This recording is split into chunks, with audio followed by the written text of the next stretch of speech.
One of the hardest things I do throughout the year is stand up in front of a conference and talk in front of 400 of my most respected peers. It's nerve-wracking. It's difficult. I was just talking to a buddy of mine, and I feel like going and vomiting right now. One of the easiest things I do throughout the year is standing up in front of 400 of my best friends and talking. And it's fascinating, I think, when I do presentations and I talk, that at some point, I sort of naturally start talking to my friends and stop presenting to an audience. It's fascinating living in my head sometimes. No, it isn't. But I think when I do presentations and I try and self-assess how I did, what I could do better, what I could do differently, what I did wrong, I go and I do research and how do you do presentations and what do you do, and you go and you find all these rules about do this and don't do that, and you talk to people like Keith, who says, you know what, you're standing up in front of a bunch of people who already know who you are. Don't do things like put an about me slide up, all right? So you get these guidelines and these rules of people who tell you how to do a bunch of stuff, and then you promptly forget them and break them all. So this is about me. I'm going to be talking about the human impact, specifically revolving around the Wi-Fi community and what it is that we do. And I was self-reflecting on this when I wrote this presentation some time ago, and I thought, well, there's a lot in the community as far as things that we can talk about that are impactful. And I thought, the best way to describe my perspective on the topic is to talk about where I have been and sort of paint some color and context about where I see us collectively at. And I figured, I do a bunch of stuff, right? I do a lot of stuff in Wi-Fi. It's great if you really, really want to read it all. I thought that I should probably rewind in time some and talk about who I was. And that is also nerve-wracking because I end up coming up with pictures like this. And if anybody doesn't feel nervous about anything and you're like over 40, go find a picture of yourself in the teens and put it up in front of a group of 400 people that you really like to talk with. This is a really, really long time ago, and I found this, and it's incredibly embarrassing, but not quite as embarrassing as the one where I fast forward a few years later and start to become relevant in the Wi-Fi industry, which is this picture. Yeah, long. It goes down to my bra line. I've been doing this for some time, and when we talk about where we come from and where we're going to, one of the mantras that sticks in my head, or one of the phrases that sticks in my head, is this one about change. Does anybody know who this is? Who? Somebody can speak Greek. Who is it? What's his name? Nope, close. It's this guy. And I can't speak Greek, so I don't know how to pronounce his name. And I looked online, and there's a bunch of funny symbols all over his name. So, anybody? There you go, Heraclitus. That works. The only thing that's constant is change, or the only thing that always changes the only thing that always stays the same is the fact that everything always changes. And this stuck in my head when I was, reflecting on the topic about the impact to our community, because when we talk about technology, in particular our technology, right? Our technology is built to change. It's built to evolve. It was never once. The 802.11 specification in particular was never once meant to be the end of the specification, right? It's meant to evolve, which is how we get amendments. When we get those amendments and when technology evolves, of course we have manufacturers who want to go and implement those technologies, and so those manufacturers, based on the changes that come in our industry, build new products. Right? They build new products, they justify that those new products should be the thing you want to go buy. And the way they do that is they go and they justify use cases and they talk to users, and users are always doing shiny, fun new things. And so this creates this cycle of change where we have this built-in obsolescence that's largely driven by the protocol that runs our industry, runs our lives, right? We all know that the APs that we were selling 15, 10, 5, 2 years ago are dramatically different than the ones that we're selling today. And the way we justify those changes is through the evolving use cases that our customers and us and our employers and our manufacturers and everybody always comes up with. Who has heard the Wi-Fi 6 sales pitch? Hey, you need this because you're going to be doing AR, VR, and 4K video and 8K video and bigger, faster, and better, right? Is it relevant? Maybe, maybe not. But technology changes. We expect our technology to change. We expect the phones that we buy that are in our pocket. Probably should have put that on the counter there, because people are messaging me. We expect those things to change. We always want the newest, latest, and greatest thing. We're not done changing, right? Who did the talk on BE yesterday? There was a 10 talk. Fantastic talk, by the way. Anybody was here probably 3 or 4 years ago when Chuck Lukaszewski started talking about 6 gigahertz. He did a talk on 802.11ax, and that stuff was like, oh my gosh, this stuff's going to be coming down the road in the future. It's going to be fantastic, wonderful.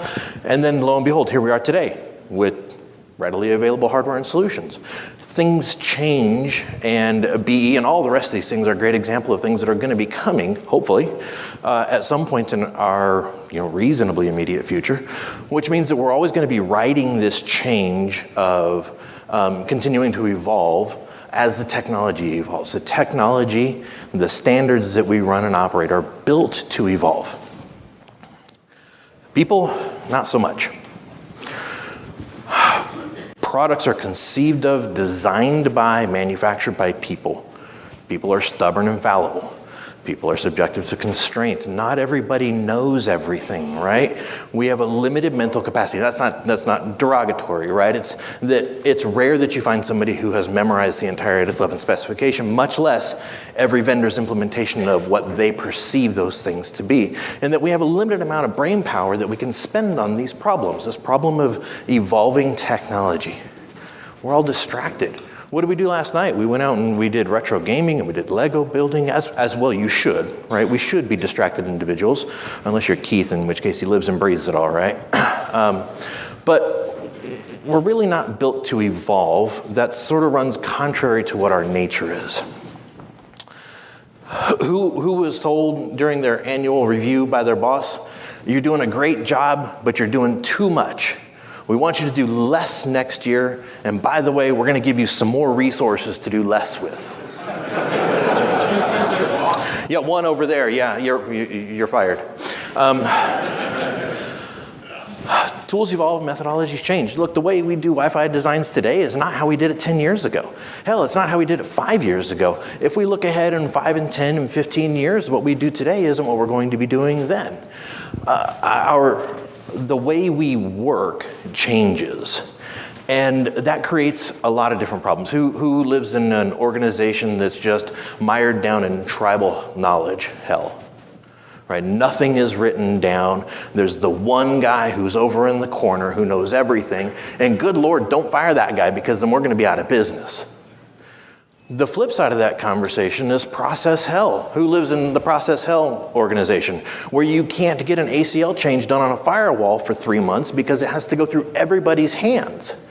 There's got to be a balance between our change that we are expected to maintain, the breakneck speed at which we as people are expected to keep up on technology, and the business processes that either don't get in our way or are meant to help us but ultimately break down after some way, shape, or form.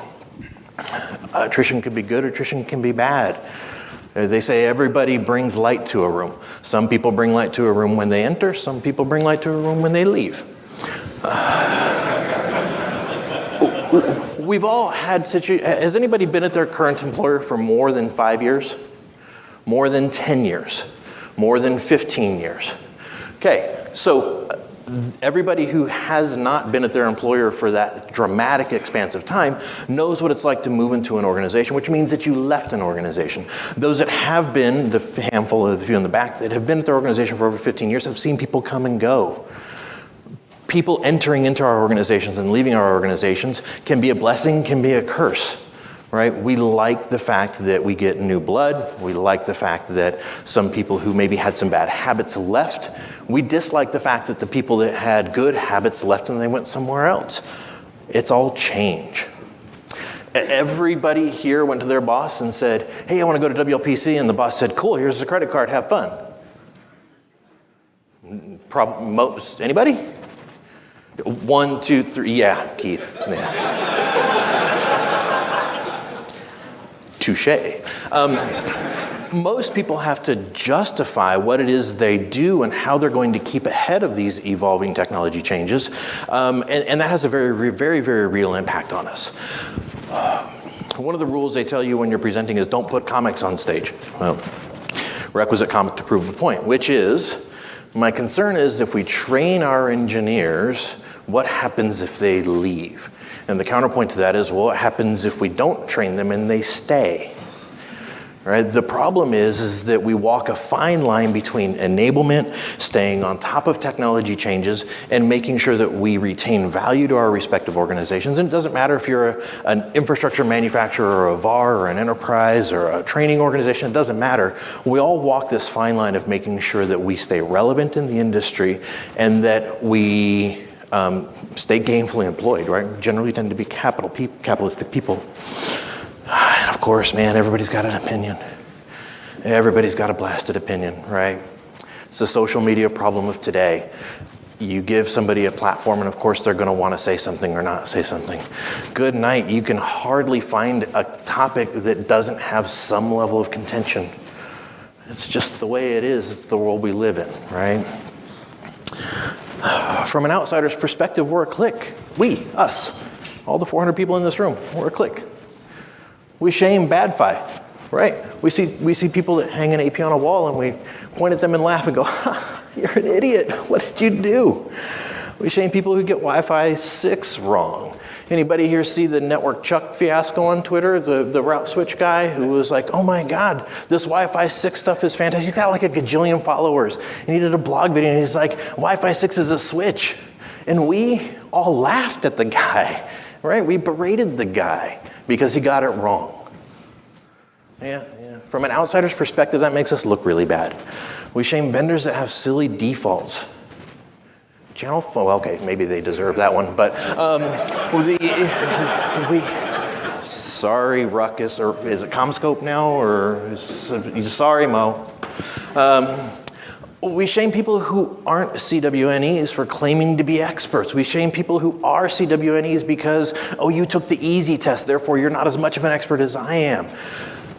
Let's face it, from the outside world, our community can be daunting to get into. Is Matt in the room? Man, well, how many Matts could possibly be in the room, Sam? You certainly aren't talking to me.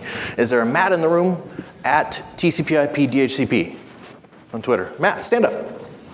Matt's like, fuck, what did I do?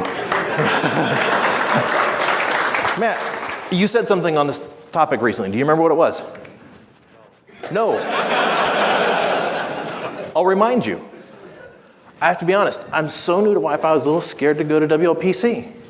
Thank you, by the way. This is a perfectly honest example of the challenge that people have in order to try and get into here, right? From an outsider's perspective, it can be daunting for sure. And I think a lot of us don't realize that. A lot of us are sort of mired down in the, hey, let's talk about the latest and greatest widget, and hey, let's talk about how we're not better than everybody else. Let's talk about how we do things, and we're going to self-validate that the way we do things is good, and then we create this barrier that's difficult for people to try and break through, right? Let's face it, we've all done some terrible things, not like out in the desert digging a hole terrible. We've done terrible Wi-Fi things, right? My first site survey was done in the early 90s. Man, we put this AP up on a shelf. We had one of the latest and greatest laptops that had 2 batteries and could get almost 3 hours of mobility time. We took that thing and we put the card in it, and I distinctly remember we were walking around the office, it was in Northern California, and Sun Microsystems, who was on the leading edge of streaming technology, was doing a webcast of one of their things, and it was a postage stamp sized video. Like, it was about this big, and we pulled it up on the web page and we walked around the office and we all gave each other high fives. Boom, the network works. And by the way, it was secure because it was gold security. Man, boy, do we feel good about ourselves. Anybody remember these? Yeah, that's what it was. We would laugh at ourselves. In fact, I regularly laugh at myself when I do these things. Anybody here from Wisconsin? Anybody currently living in Wisconsin? Do you live north of Madison? Do you live north of Wausau? Then close your ears. So a few years after, several years after, I was tasked with doing a Wi-Fi deployment at a place that might or might not have been in northern Wisconsin, shortly north of Wausau somewhere. And it was this condo, a resort thing. 3 stories, and they're like, yeah, man, we want this cool new Wi-Fi thing for all of our people who are going to come in here. Well, sure, how hard can that be? Well, let's put some APs in. Well, no, you can't actually put APs down where the people are. That would be unseemly, right? You got to put them somewhere else. And we're like, attic seems like a good place for them to go. Why not, right? Crawled up into the attics, put some APs in the attics. The APs couldn't quite reach the ground floor because some idiot had said or had read somewhere, man, when you do a design, make sure you turn down your APs. So I turned down my APs, and guess what? They couldn't reach the bottom floor. And so how do you fix that? Anybody? Turn up the APs. Heck yeah, man, why not? The dial goes to 11, crank it. Well, at least I used patch antennas pointed down, right? It was one of the first times I had done a patch antenna deployment. But man, we were using these fantastically new Cisco APs that were 2.4 gigahertz only. They were 1240Gs, not even 5 gigahertz to worry about. What could possibly go wrong? And of course, the MDF was right smack dab in the middle of the building. And of course, our runs had to go up 3 stories and then out the distance of the buildings, which meant that the one way over on the left-hand side, its run was a little in excess of 100 meters. Anybody know how to fix a run that's a lot of it in excess of 100 meters? Turn the link speed down. Yeah, set that bad boy to 10 meg full duplex. It'll be fine. Yeah, no worries at all. Yeah, we've all done some awful things. As I said previously, I spent some time up in northern Wisconsin and met some super sharp people. One of my buddies, Gusang Jung, taught me some really important lessons. I was working with him in 2006. He was tackling his CCIE voice, which was just so fantastical to me. Man, there's this expert certification out there, and it's in voice, if that tells you how long ago it was. And he was going for it. And I idolized this guy because he was willing to step up and go and take this exam again that he hadn't passed. And it was just this fantastic thing. And one day he and I were talking, and he goes, well, he's like, you're going to be an expert someday too. And I laughed at him. I said, yeah, right, whatever. Because I had just done the patch install with over 100 meter run. And he's like, no. He's like, someday there's going to be a CCIE wireless certification, and you're going to get it. And I laughed at him, A, because there was no such thing as CCIE wireless at the time, but B, there was no way in hell I was ever going to go tackle one of those expert things that you're all on about. It's never ever going to happen. Man, I live in northern Wisconsin. What the hell? He was the first person who pulled me aside and said, I recognize in you, I don't know a whole lot about what you do, but I recognize in you this passion and this drive to go be an expert in your field. He was the first person who said, I think that you are going to go do this. Not in the job review, hey, what are you going to do next year? What are your goals? Yeah, you should go get a certification. No, it was a genuine conversation between friends about how you can do this. This is achievable. And by the way, I think you have the chops to do it. It's a really important lesson to me. Second thing that I want to talk about Gusang is Gusang and I became friends over the couple of years that I was up there. Gusang was from South Korea. He had immigrated to come live in northern Wisconsin. I don't know how you do that, but we were talking one day. I was over at his house for dinner, hanging out with his wife and his kids, and it dawned on me that I didn't know how old Gusang was. Because it's one of those things you don't know about people. And so I said, Gusang, I just realized I don't know how old are you. How old are you? And he looks at me and he goes, it depends. The irony, of course, not lost on me today, right? And so I, being a smartass, popped off and said, well, do they count differently in South Korea than they do everywhere else in the world? And he goes, yes. And I said, well, all right, this I have to know. And he said, well, here in the States, he said, you're born, you live 12 months, then you become age 1. And in South Korea, you're born, you become age 1, you live 12 months, you become age 2. Obviously, so there's some regional differences in the way we all calculate age, but it was one of those things that made me stop and think, here I am, I'm in my early 30s, and this guy just schooled me on addition, which I thought I knew pretty well. Not because I did the math wrong, but because they did the math differently than what I did. And not because they did the math wrong, but because there was a different perspective about something that I knew intrinsically how to do. You're not going to come into my house and tell me how to do math, much less addition. And he did. So here I am, several years later, right? Standing on a stage in front of my 400 closest friends talking about how I couldn't do math when I was 30. When I was 30. Learning never stops. Andrew Vonage, are you in the room? What? He left? Of course he left. A couple years ago, I was doing a go live at an NHL arena, and Andrew comes to visit me, and we had just turned up this network. Hadn't really done a lot of looking at it other than we did the design, we had done the go live, and we were out seeing how the thing ran.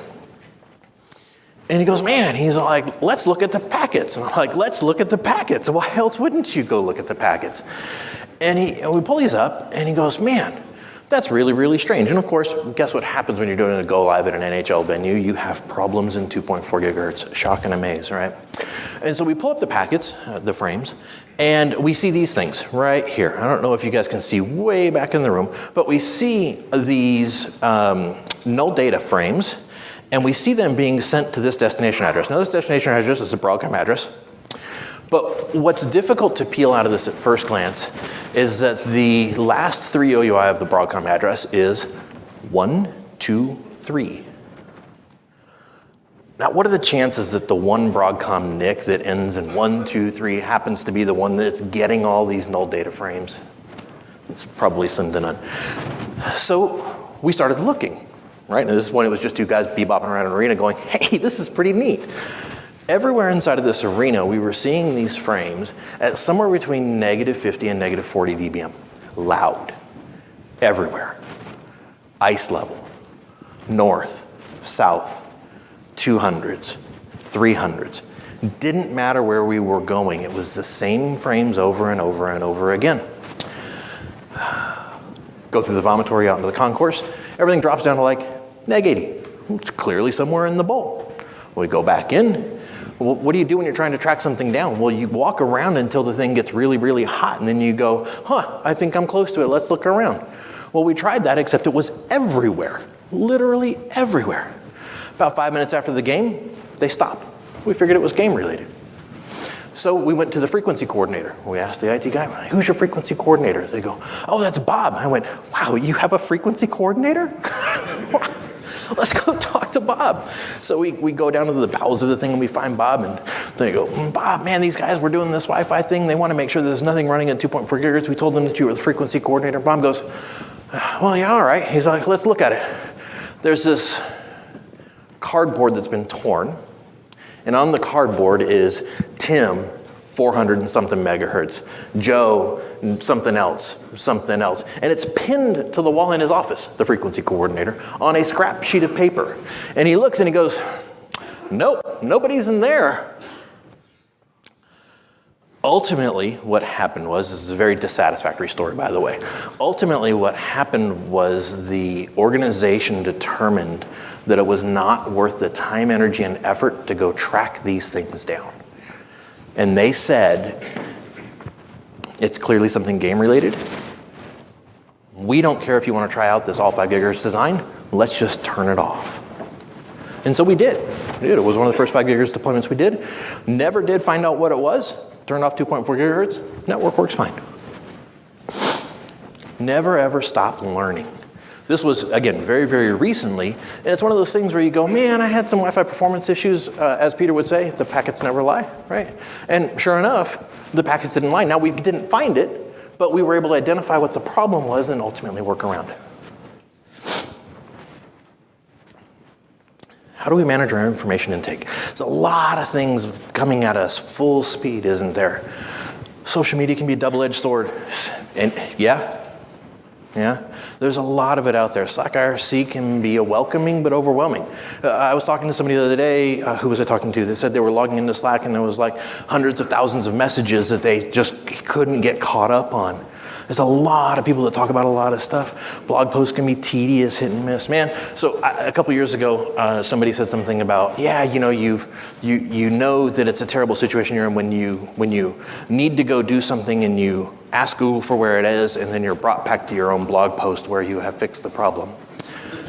Well, I had something different happen to me recently. I had a problem. I did ask Google for the problem. Google didn't tell me the results of the problem. And so I jumped into a Slack group and I said, hey, I'm having this problem. Somebody else Googled the problem, arrived at my blog post, and sent it back to me as my answer to my own question.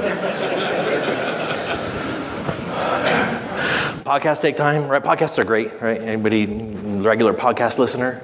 Yeah, they're really, really great. Lots of good information to have, to consume, especially while you're driving. It's a great way to manage some intakes for some bleeding edge information. But how do we keep our sanity in this world of ever-changing information overload, right? It's always coming at us from all angles. And I think they said, don't put comics in your presentation, and so I decided to do it too. Which is, I assume people in the back can read it, hopefully it's large enough. But Wally's asked me to scan his brain and download his thoughts so I can attend the meetings on his behalf. And a pointy-haired boss says, all you are is a soulless container of knowledge. He says, that's all Wally is to, and he says, stop trying to alter my worldview. And of course his response is, well, look, who doesn't like being programmed? How do we avoid becoming this soulless container of knowledge? How do we avoid becoming this encyclopedia that has no personality? How do we avoid information intake for the sake of information? Because ultimately, that's a very, very, very difficult thing for us to keep up on. Couple that with the fact that there's all sorts of things in the industry that people don't want to talk about, right? So there's all sorts of things that we do want to talk about. There's all sorts of taboo stuff that people don't want to talk about. Man, I started a job. My boss sits me down and he goes, hey, we need a Microsoft CRM certification. And I said, okay. He kept looking at me. Like, well, what do you want me to do about it? And he said, well, I want you to go get the Microsoft CRM certification. I said, what is CRM? And he said, don't worry about it. Here, read this and then go take the test. And we happened to have a testing center there on the premises. And he said, okay. And so I read the things and I went and I passed the test and I got like a 98% on it. And suddenly I was a CRM administrator. I did not know at the time that what he had handed me was an actual tests, right? We've all heard of brain dumps, right? Had no idea that those things even existed. Yet we have an instance of corporate sponsored, what amounts to cheating, right? That I fell into hook, line, and sinker. The competitive FUD, we have a vendor on vendor violence. We have vendors who say, you shouldn't do this because we do this better. And maybe they got that right. Maybe they got it wrong. Maybe they had bad information. We have people who make mistakes all the time in buying and selling the things that we have to go deploy. Not all organizations are treated equally. Who here wants to know the price of the latest Cisco AP? And the response is, well, list price is this, but let's talk about what your discount level is. Nobody wants to talk about that stuff. Why do you get a 45% discount and why do you get a 55% discount? Yeah, those equitability in our organizations is absolutely one of the more difficult things for us to talk about because that leads itself into technology adoption, solution adoption, vendor lock-in, all those great, fantastic, wonderful things that nobody here wants to say a word about. But wait, it gets worse. Products we use, made by people. Tools we use are made by people. The client devices we use are made by people. The solutions we make are by people. The support we get comes from people. The people that use what we deploy, there's a running theme here. People. Anybody know Raul? Raul Ramos? By show of hands? No? That's okay, I don't know him either.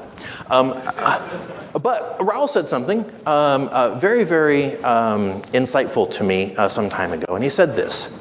He's a scientist, by the way. He said, nobody told me that being a scientist also means being a graphic designer, a statistician, a mechanic, a computer programmer, a community advocate, a team leader, therapist, teacher, student, writer, but I'm here for it. Well, nobody told me being a Wi-Fi pro also means being a Python programmer, an artist, a negotiator, a route switch expert, community advocate, a therapist, a teacher, a student, a writer, a mentor. Sometimes right, sometimes wrong. But I'm here for it. Nobody's perfect. How do we get better at being us? Look, health is a huge topic of consideration for all of us, and obviously patience and understanding goes a really, really long way. Look, there are plenty of ways to decompress, right?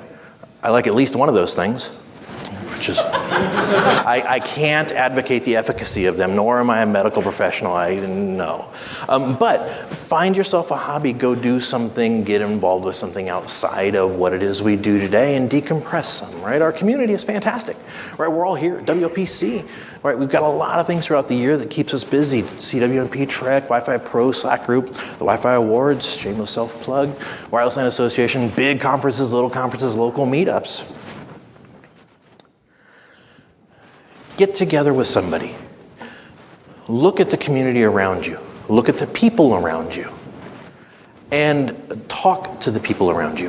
When you identify people around you that you think do good things, tell them that you think they are doing good things. I self-reflect on what Gusang did for me. He said, you are an expert. I see this in you. You're not there today, but I see that you can get there. Hopefully somebody has done that to you. Hopefully somebody told you that you can do this thing that you are doing now. I would like you to go find somebody and tell them in return, not the janitor, go find somebody who's really doing a good job and encourage them. Tell them that they can do better. Tell them that they can be the next professional, the next expert. This is how you get a hold of it. No, this is not how we go. Oh, I just said that. That's good. Man, I knew that slide frontwards and backwards, didn't I? This is how you get a hold of me. If you have a hard time reaching me, give me a call or text me. Don't call me now because I'm on stage doing the presentation. Sean?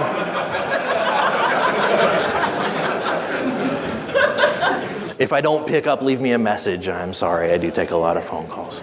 Thank you for listening.